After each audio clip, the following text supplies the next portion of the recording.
Ah, you're earlier than I expected. Hey, Flint's! Been waiting here long? Not too long. I came a little early so I'd have some time to think. Are you nervous about the battle? Quite the opposite. I'm reminiscing on my past battles. When I was awakened by the Ratniki, I had not touched a weapon in many years. I felt like the battlefield was not where I belonged. But after waging war against the Wild Hunt for so long, I came to realize something. A life of absolute peace is simply not a possibility for me. My restless flame indicates that somewhere inside of me, there is a deep yearning to root out the evil in this world. Ooh, that doesn't sound like such a bad thing.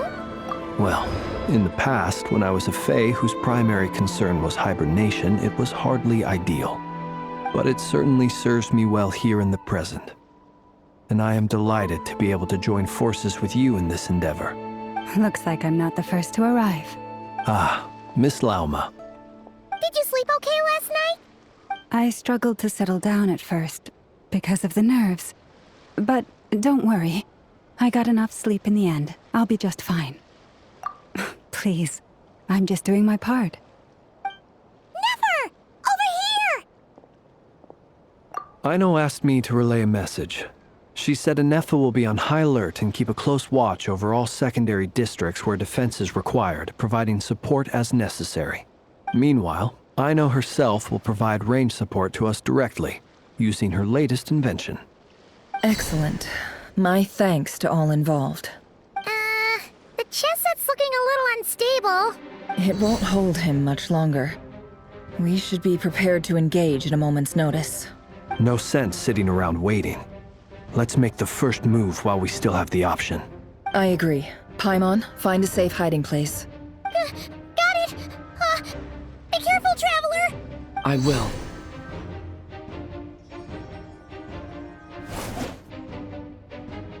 Everyone, take your positions as soon as the battle starts. Every ounce of strength we have in our bones, let us bring to this fight. Ready? Let's go. I've seen all your futile ploys before. You have become the authors of your own demise. I wouldn't be so sure about that. You are merely a moment of sport before I tear down the moon.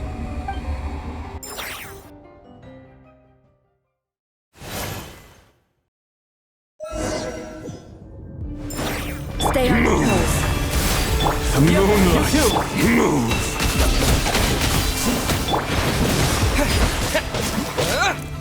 The moonlight, No more lies.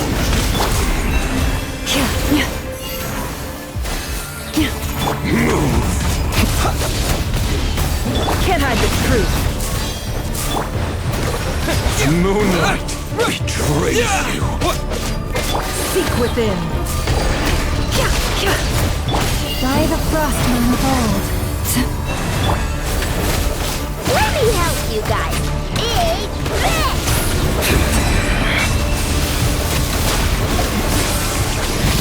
Close your eyes.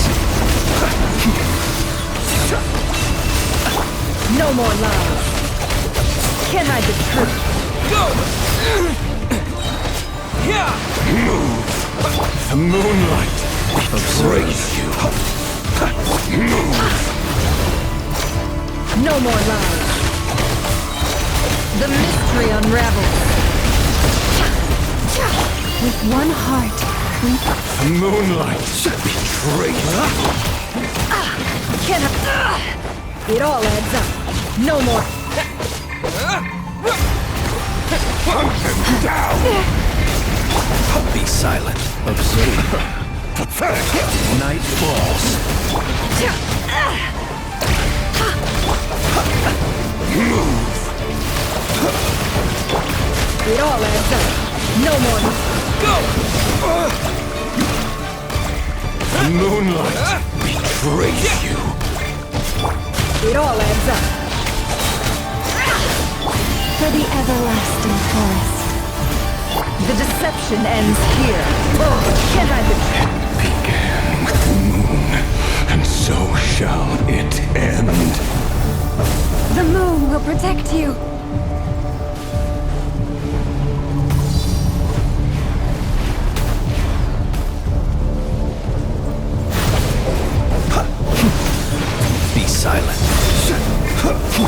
It all adds up. Do you see?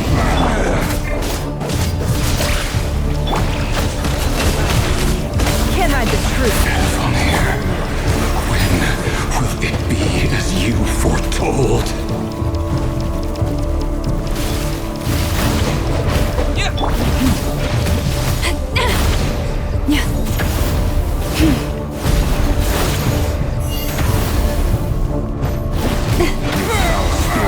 Welcome here.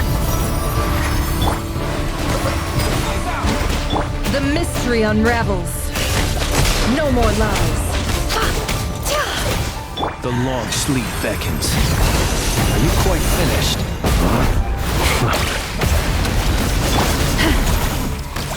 Poor last one. It all adds up. Observe. Sit down! Water jet! It's all futile.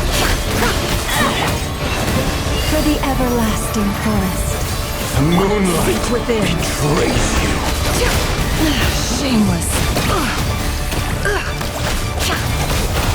It all adds up. No more lies. Water jet!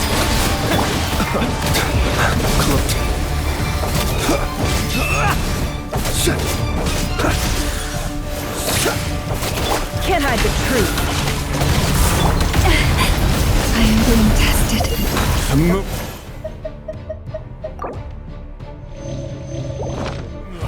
betrays you.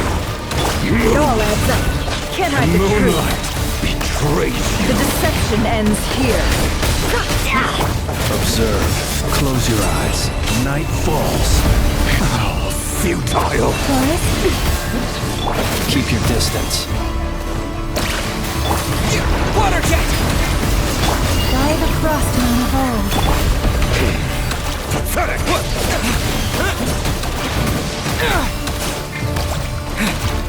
Observe.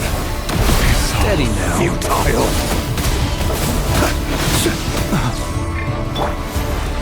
Hunt them down.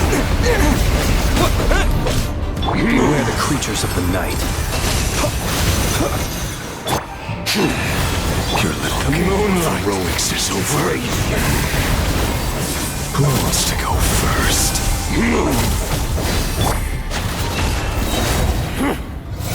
Now, get out of my sight! No! We've been Death is within separated! my grasp! You okay? Never! Where are the others? Stuck outside the barrier. I guess he really doesn't like us. I told you before, knowing too much is always a death sentence. Be careful what you wish for.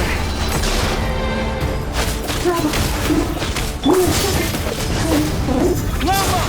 Can you hear me? Silence. The voices are gone. But at least I know they're still there. I need to focus. Stick to the plan. Remember my most important task. Just keep seeking him. If we follow him for long enough, the moment will come.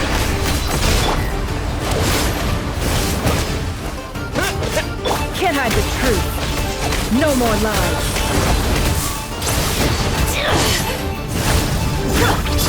Go!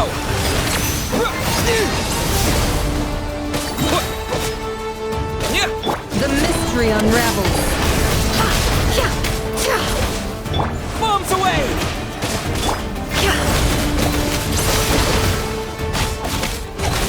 It all adds up.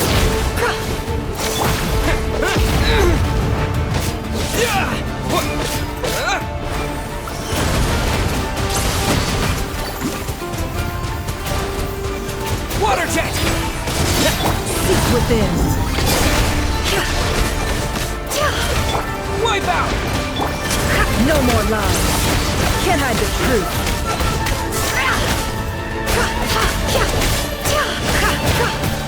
Destroy. Reborn. No more lies. Water jet!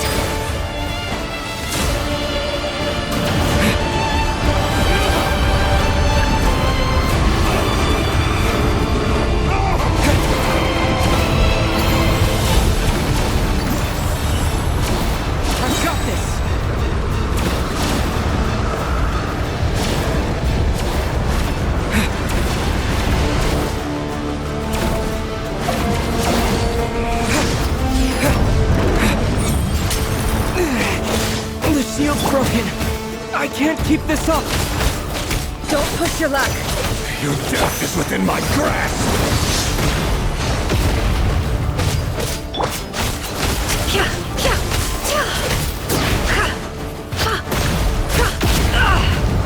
No more lies. Go! The mystery unravels.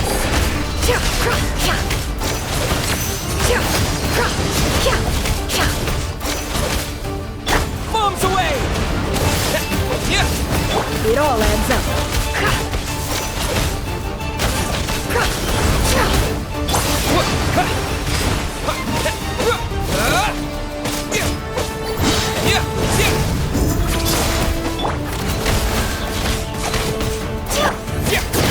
Wipe out! The deception ends here.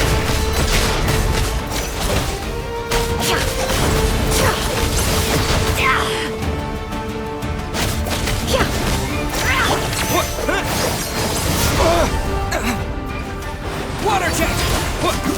The mystery unravels.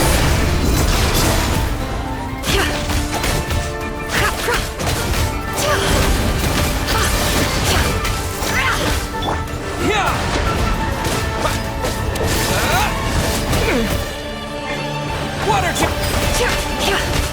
Can't hide the truth.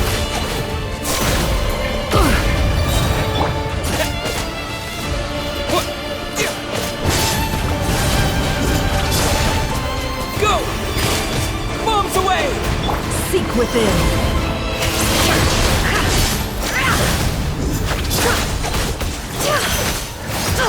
Absurd.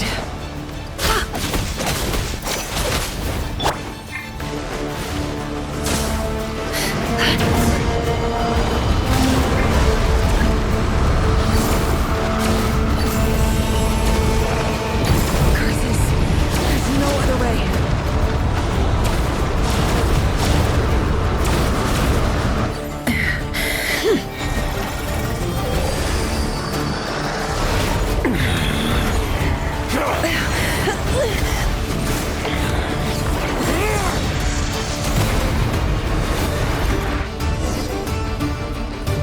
The only way to defeat Rarer is to borrow his own power. That means Columbina will have to disappear while you two bear the brunt of his attacks. You have to hold on. Find a way to keep him focused on killing the two of you.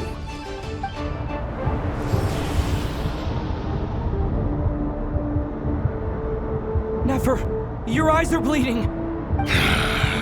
Soon you will be powerless to resist. And then, I will reduce you to dust. But that dust will plague your memories. Come on, keep holding on. Any other tricks up your sleeve? Let's see them. As entertaining as they are, you've backed yourself into a corner. You don't fool me. I see your fear clear as day. I have to stoke his rage. Make him unleash everything. You fear what you could never defeat. You fear the thought of never being able to save your beloved. You cannot win the fight against fate, Rarir. Is that what you think? Well, now it's your turn to feel afraid! You fear the sound of your own name? Is it us you hate? Or is it what you've become? Let's see what becomes of you!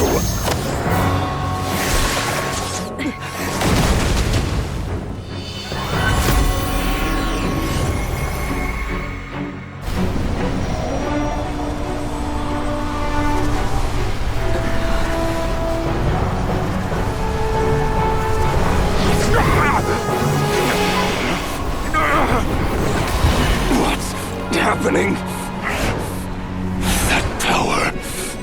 I've seen it before.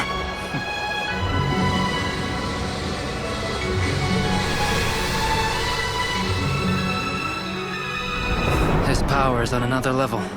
We'll need to use an alchemical array to convert his power into a usable form. Then quickly channel it into Columbina, rendering her powerful enough to compete with him.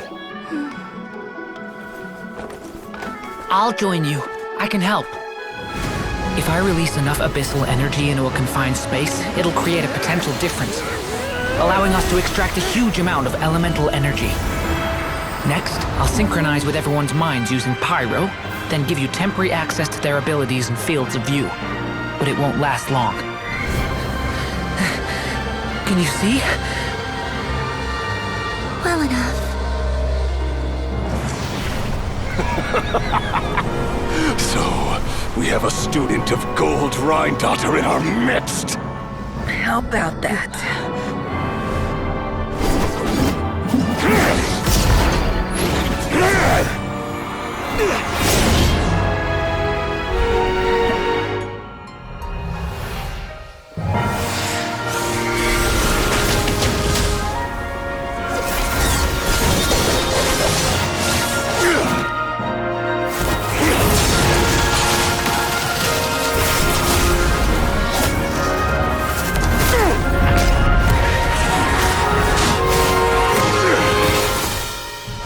You use my own power against me?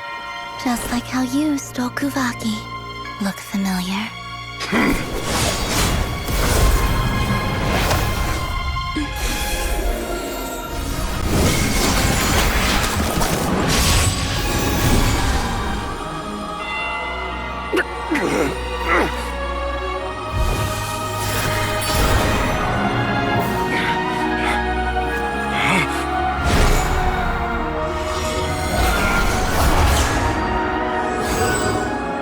Don't you realize?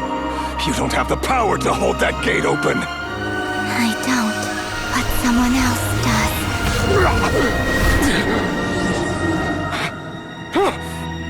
Goodbye, Rerir.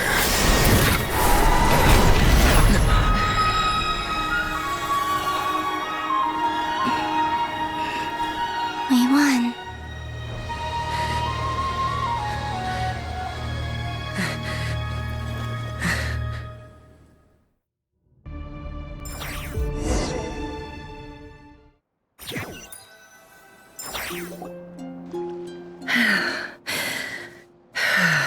Nefer, how are your eyes?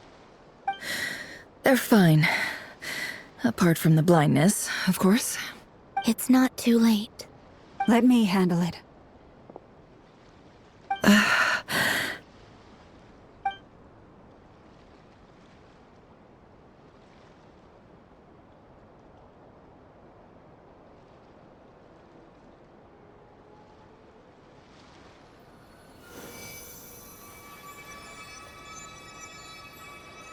Miss Nefer, it's not like you to lose your composure. That was the most reckless thing I've ever seen you do. Reckless how? The situation was critical. Our lives were at stake. We had to do something. Even so. Okay. I guess you're right. Under the circumstances, it was a wise decision. You traded your eyes for an incredible victory. In business terms, I suppose that's a huge return on investment. I'd be hard-pressed to argue otherwise. Still, I don't like this outcome, and I don't want you to lose your sight for good. People suffer when they make sacrifices they shouldn't have to make. Whether that means faith, strength, or in this case, your ability to even see. I had hoped you could win without sacrificing so much as a single hair on your head. Thank you. Really. All done. Don't try and open your eyes just yet. We'll see how you're doing in a couple of days. Until then, please follow your recovery plan to the letter. I'll send full details through Yehoda. For now, just get yourself home, relax, and rest. My dear friends, we have fought bravely and achieved a spectacular victory. A dark cloud has been lifted from the skies of Nodcry. All in this land will be grateful for what you have done. The moon will remember this day. Thank you both.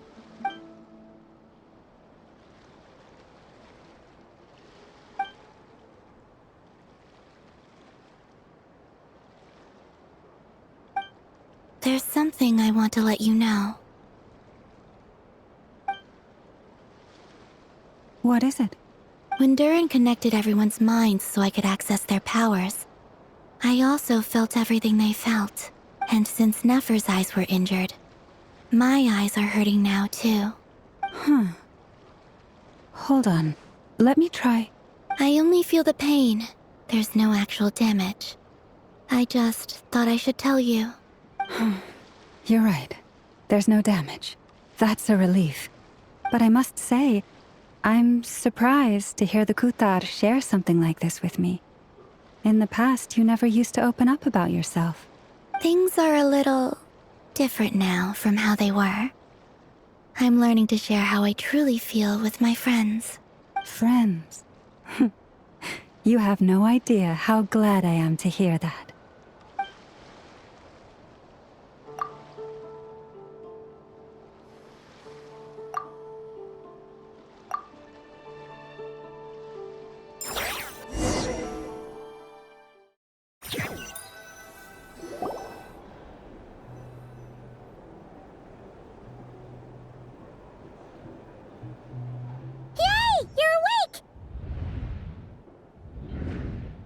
How are you feeling?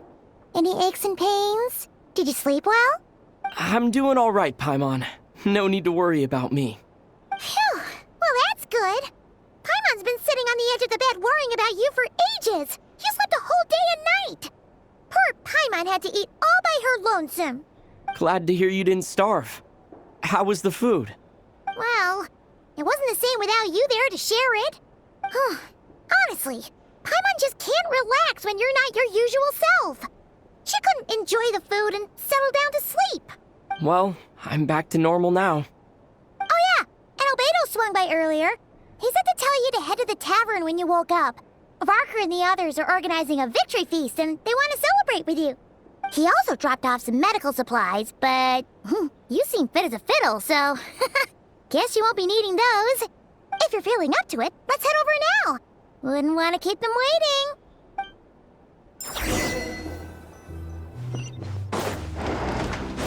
Try and stop me!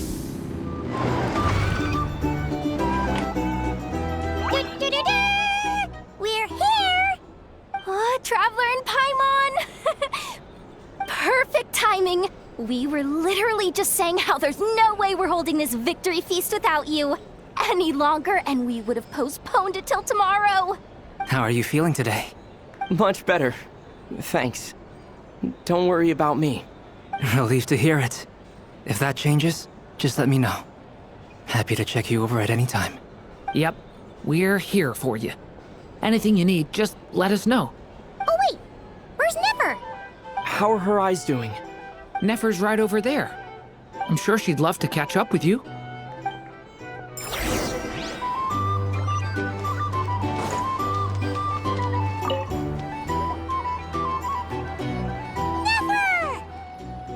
Traveler, Paimon, are you recovering well? Turns out that moon chanter has some real talent after all. My eyes were mostly recovered after just a couple days' rest. I can actually open them again now. Yeah, but you gotta be careful. Lauma says not to strain your eyes while they're still healing. Yes, thank you. I'm well aware. Yehoda, could I borrow you for a moment? I could do with an extra pair of hands. Oh, sure. Coming. Did you hear that?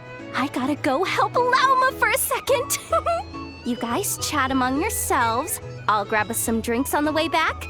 Paimon, you still like them sweet? You bet! Make it extra sweet, because Paimon's earned it. Sure thing.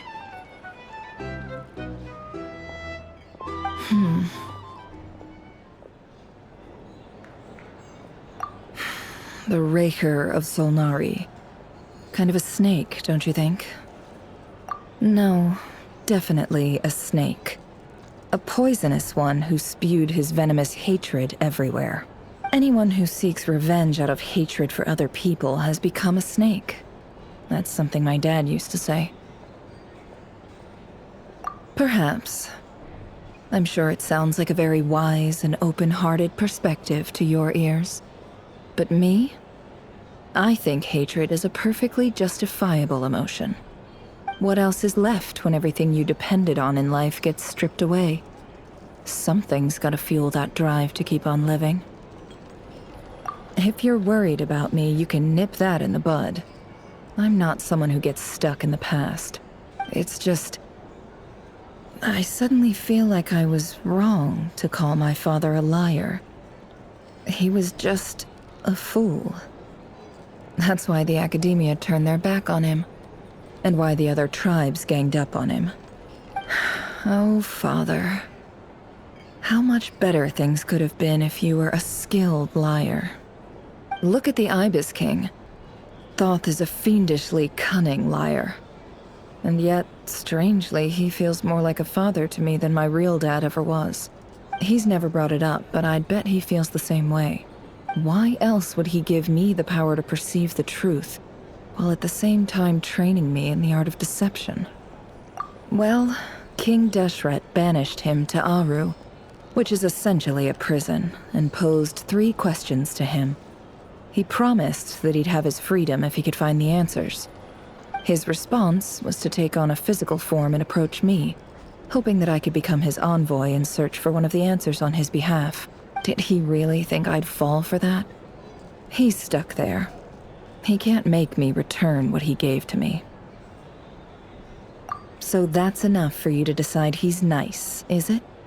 He's a prisoner, and he was scared. So he decided to perform some good deeds to win people's approval. He lives in fear because he's a deceiver. How is Rerir any different? You can't work as a spy your whole life and expect a happy ending. It's preposterous. Yet I can't say I don't understand it. Liars live in the darkness of their own making, but it's still human nature to want to go on living. They say that a liar's soul is the most worthless thing in the world. What do you think? Good. If you understand that, it means you're smart, and you see things objectively. If you ask me, the soul of a liar really is worth nothing, because all they care about is themselves. For example, when something good falls into my lap, I don't go sharing the news around. Stops other people trying to steal it from me.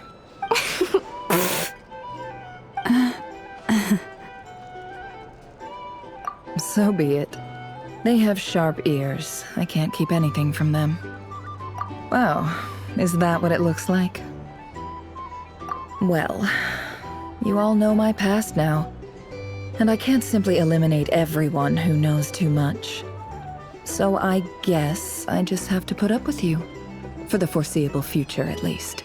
When you find yourself in a situation you can't control, the safest play is to keep calm and start monitoring everyone involved like a hawk.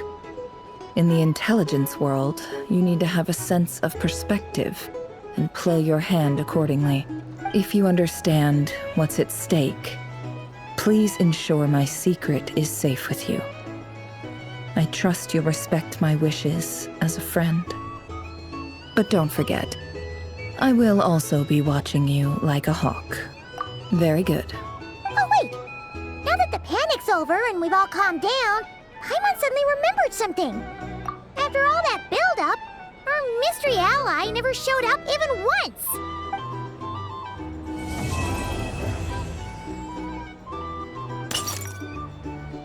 Huh? Am I imagining things?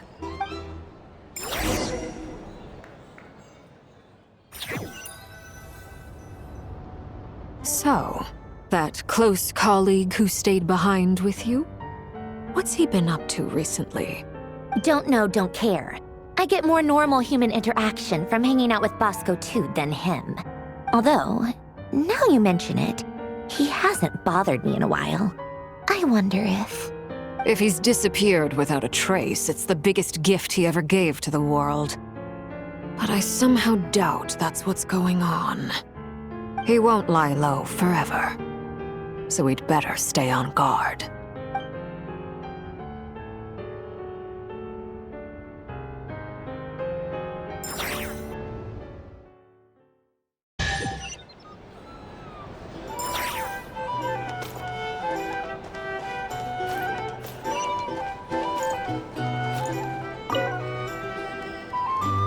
How have you been holding up? Any adverse reactions? If you start to take a turn for the worse, make sure you tell me right away. You don't need to worry about me, Grandmaster. I'm fine. I mean, I barely did anything, so... What? You're too humble, young man. You played an indispensable role in the battle for Nodcry. We can't thank you enough for your support. Sometimes, when people praise you, it's because you deserve it. The best thing is to accept it calmly and with grace. It's important to learn how to respond to words of admiration. Let's do a quick demonstration. Albedo, that was an incredible feat of alchemy. The pressure was on, but you worked flawlessly at lightning speed to get the job done. Thank you. I can't take all the credit, though. Durin played a big part in forming the alchemical array. See? Did you catch that? A masterclass in how to take a compliment.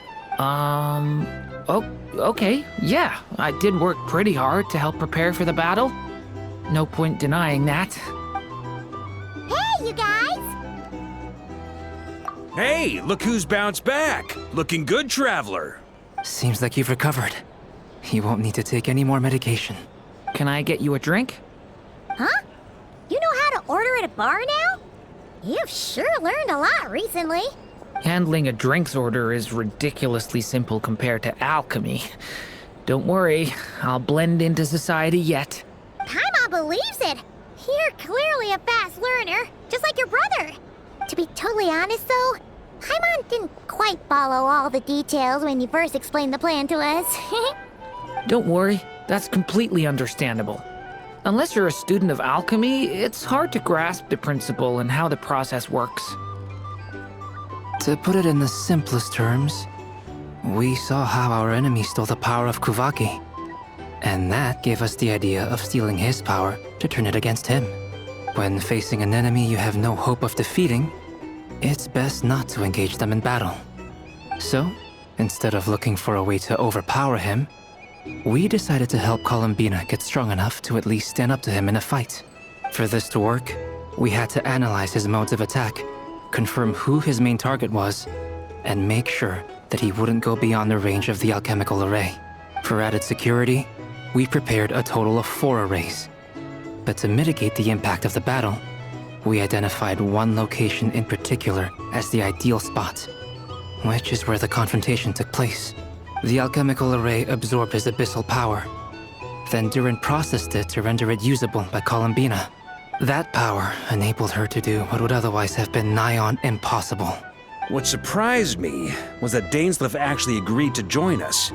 Given his history with Rarir, he had every right to sit this one out. But we're extremely grateful for the decision he made. It must have been a painful choice to make. But I'm sure that making a decision was far better for him than staying in limbo. Absolutely. He was torn between 2 paths, but in the end, he made his choice and stuck to it resolutely. He doesn't strike me as the sort of person who'd stay trapped in limbo for long. Anyway, however you cut it, everyone gave a stellar performance. And now, it's time to kick back and celebrate.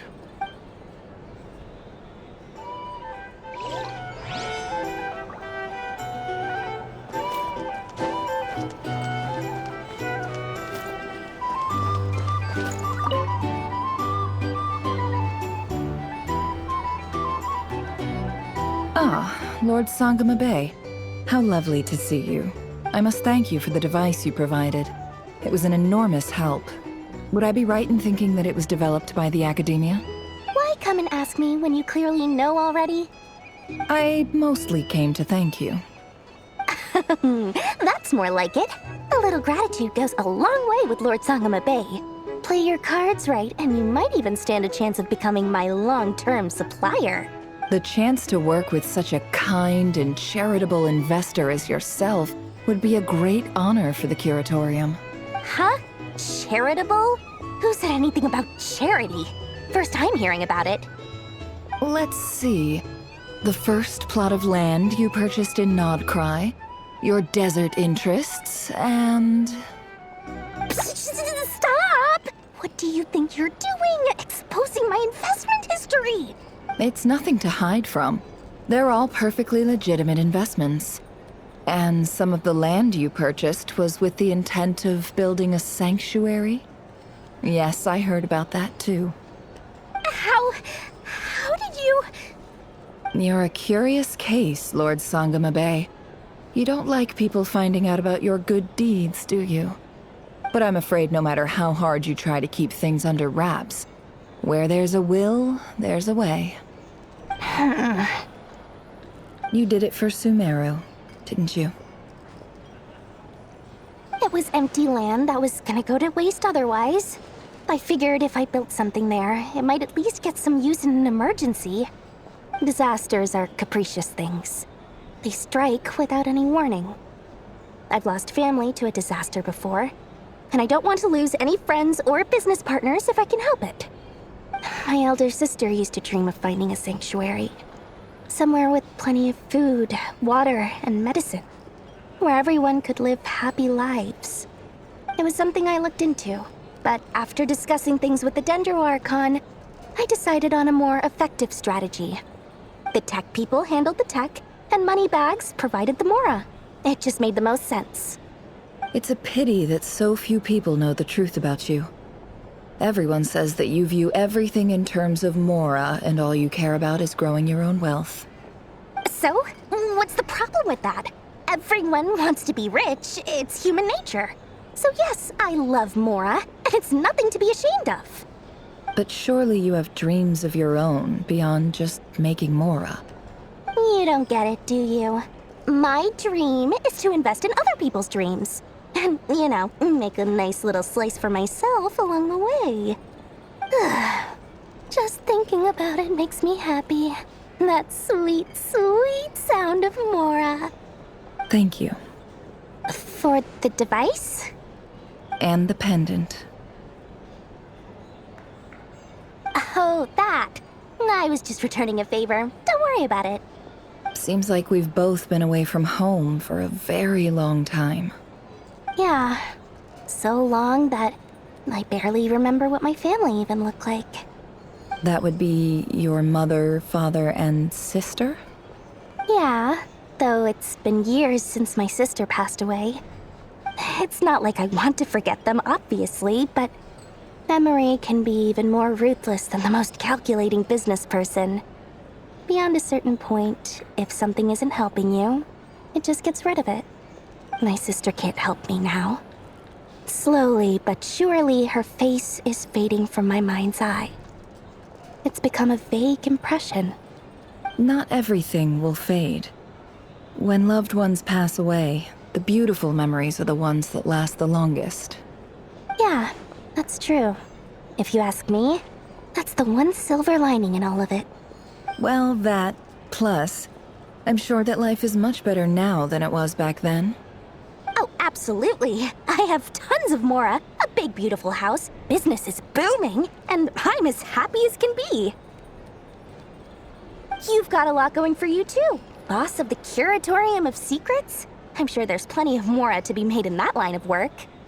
I appreciate the vote of confidence.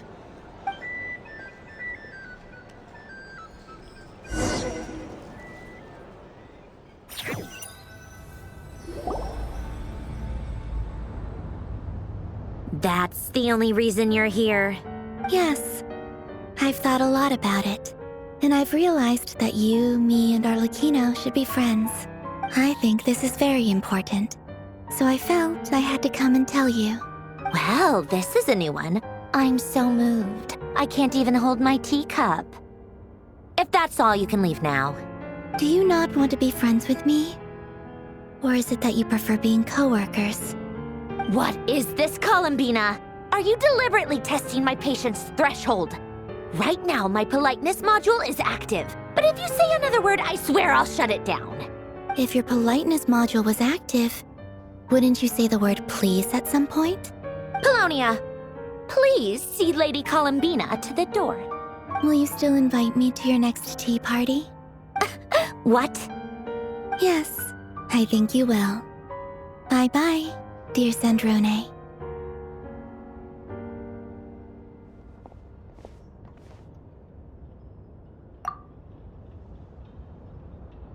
Last time, the Wild Hunt escorted you out. Would you rather I handled it myself this time? We just wanted to, see how you were doing now that it's all over. Why? Out of concern for my safety? I hope you didn't seriously think that the Rayhir of Silnari would be able to lay so much as a finger upon me, given how prepared I was. Mostly because you kind of helped us out, so we just wanted to check you were okay. Looks like all your robots are fixed, huh? Oh, don't you worry about that. Tea time is already a write-off. The visitor before you managed to kill my appetite. If you're in the mood for tea, go ahead and help yourself. Otherwise, it's going to waste. My coasters are still missing in action, though. Use this notebook instead. Whoa! Pretty hefty notebook. Look at all those calculations. You can ignore those. They're just dumb scribblings. I doodle and write in my free time. Sometimes I remember the distant dreamlike past. Sometimes I imagine the far-flung future. And other times, I grit my teeth and note down all the crazy nonsense going on in the present. Some people do the crosswords in the newspaper. This is my equivalent of that. Trying to predict the future is like daydreaming. And writing about the present just makes me furious. The past is my favorite. If nothing else, it's already set in stone, so I don't have to rack my brains trying to figure it all out. Huh. Although, having said that, the only vaguely interesting memory in my past is probably that guy they call Lord Artificer. Who else? Pretty much all the mecha and Fontaine are his personal handiwork. Wait, are you saying you know him? Like, personally? As a friend? I mean, I guess we were friendly enough. Yep. In fact, I'm probably the only normal person left who knew him at all. We used to chat occasionally back when he was still around. Before he passed away, he asked me to destroy all his manuscripts. I honored his request, but I did read through everything first before destroying them.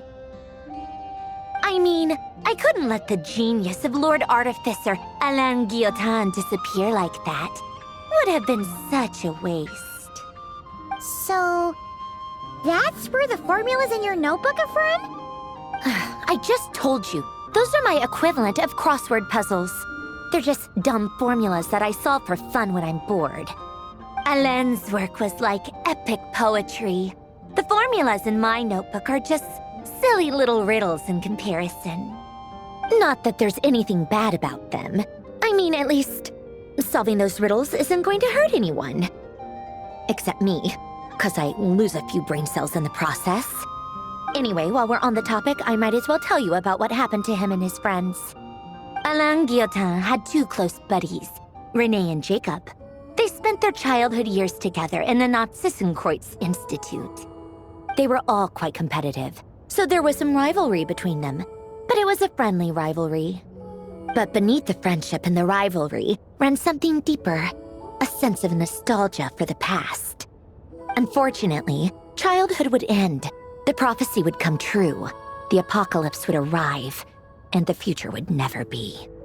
A mad dream that would normally only capture the minds of lunatics began to take root in their hearts. A dream of saving the world.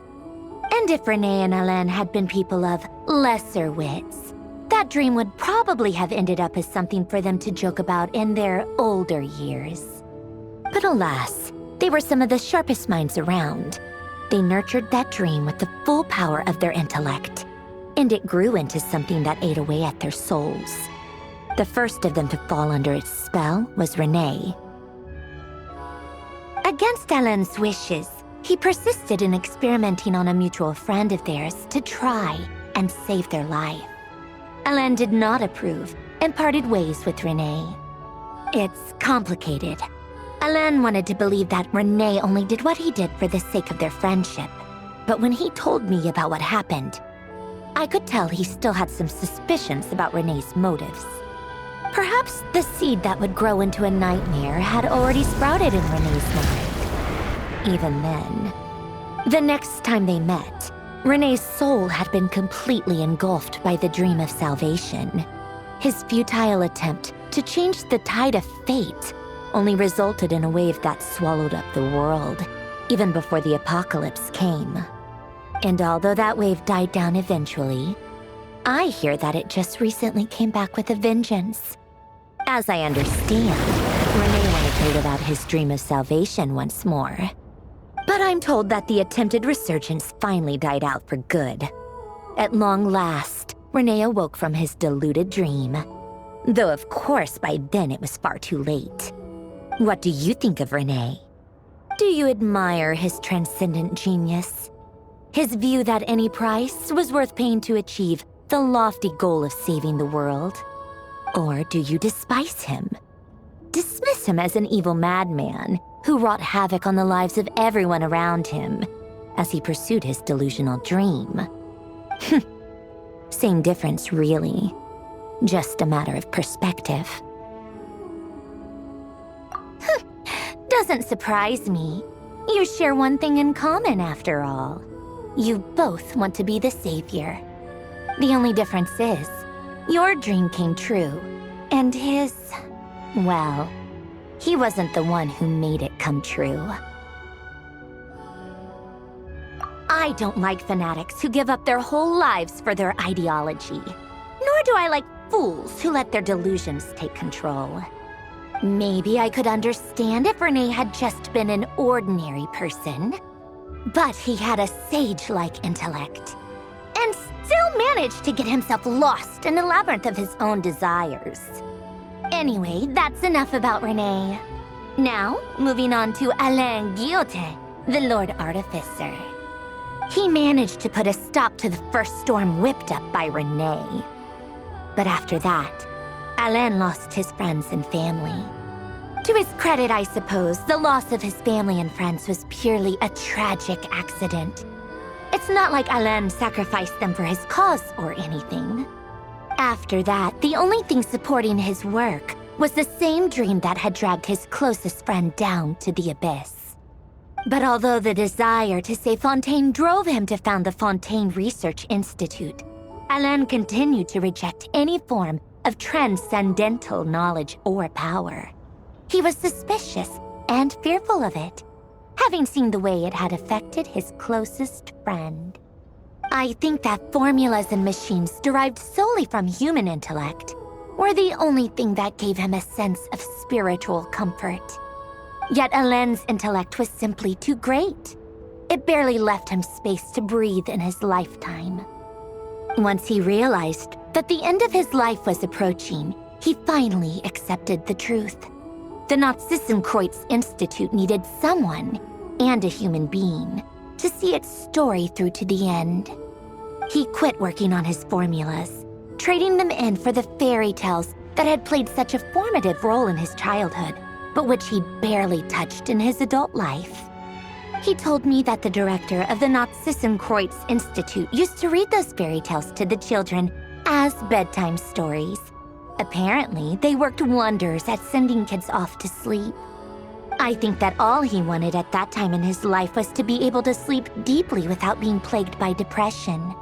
By that point, nothing else really mattered. At the very end, he laid down to rest in the ruins of the former Nazissenkreuz Institute orphanage, while the Fontaine Research Institute he had founded continued tirelessly with its work. Many years after that, tensions over competing dreams would once again cause a rift, this time between members of the Fontaine Research Institute. But the actions of those fools had nothing at all to do with Alain. And that is the story of two people from the Nazissenkreuz Institute who both wanted to save the world. One went all in on his fantasy of salvation without ever looking back, and ended up calmly sinking to the bottom of the deepest sea. The other sought desperately to burn bright in his life, even though he wasn't sure where he was going. I do sometimes wonder, why is it that people like them have such grand hopes of saving the world? Even the grandest tree starts as a tiny seed. So perhaps For each of them, their mission to save the world began with a very simple desire: to save themselves. They were young children with friends and family who mattered to them, desires to explore the meaning of life, ambitions to have a successful career. They didn't want to see all of that taken away in one fell swoop. Or maybe they just wanted to find something to anchor themselves within the chaos, to stop them getting quietly swept away by the storms of life. But instead, the search for their own salvation took them down the rocky road laid out by fate. Do you think the desire to save oneself is enough of a justification to try and save the world? You don't know? I guess that's a fair answer. At least you're not trying to hide your confusion. Alain was much more straightforward about it. I asked him the same question back when he was in his prime, putting all of his energy into his work. Yes, it's enough. That was all he said before getting right back to his work. He was always that way. All right, tea time's over. I owe Arlecchino a favor for telling me these stories. I'll have to bring a whole sack of gifts the next time I visit the House of the Hearth. I'm gonna go tinker with Polonia now. You guys can do whatever you want, as long as it doesn't involve interrupting me. Polonia, exit hibernation mode. Begin diagnostics.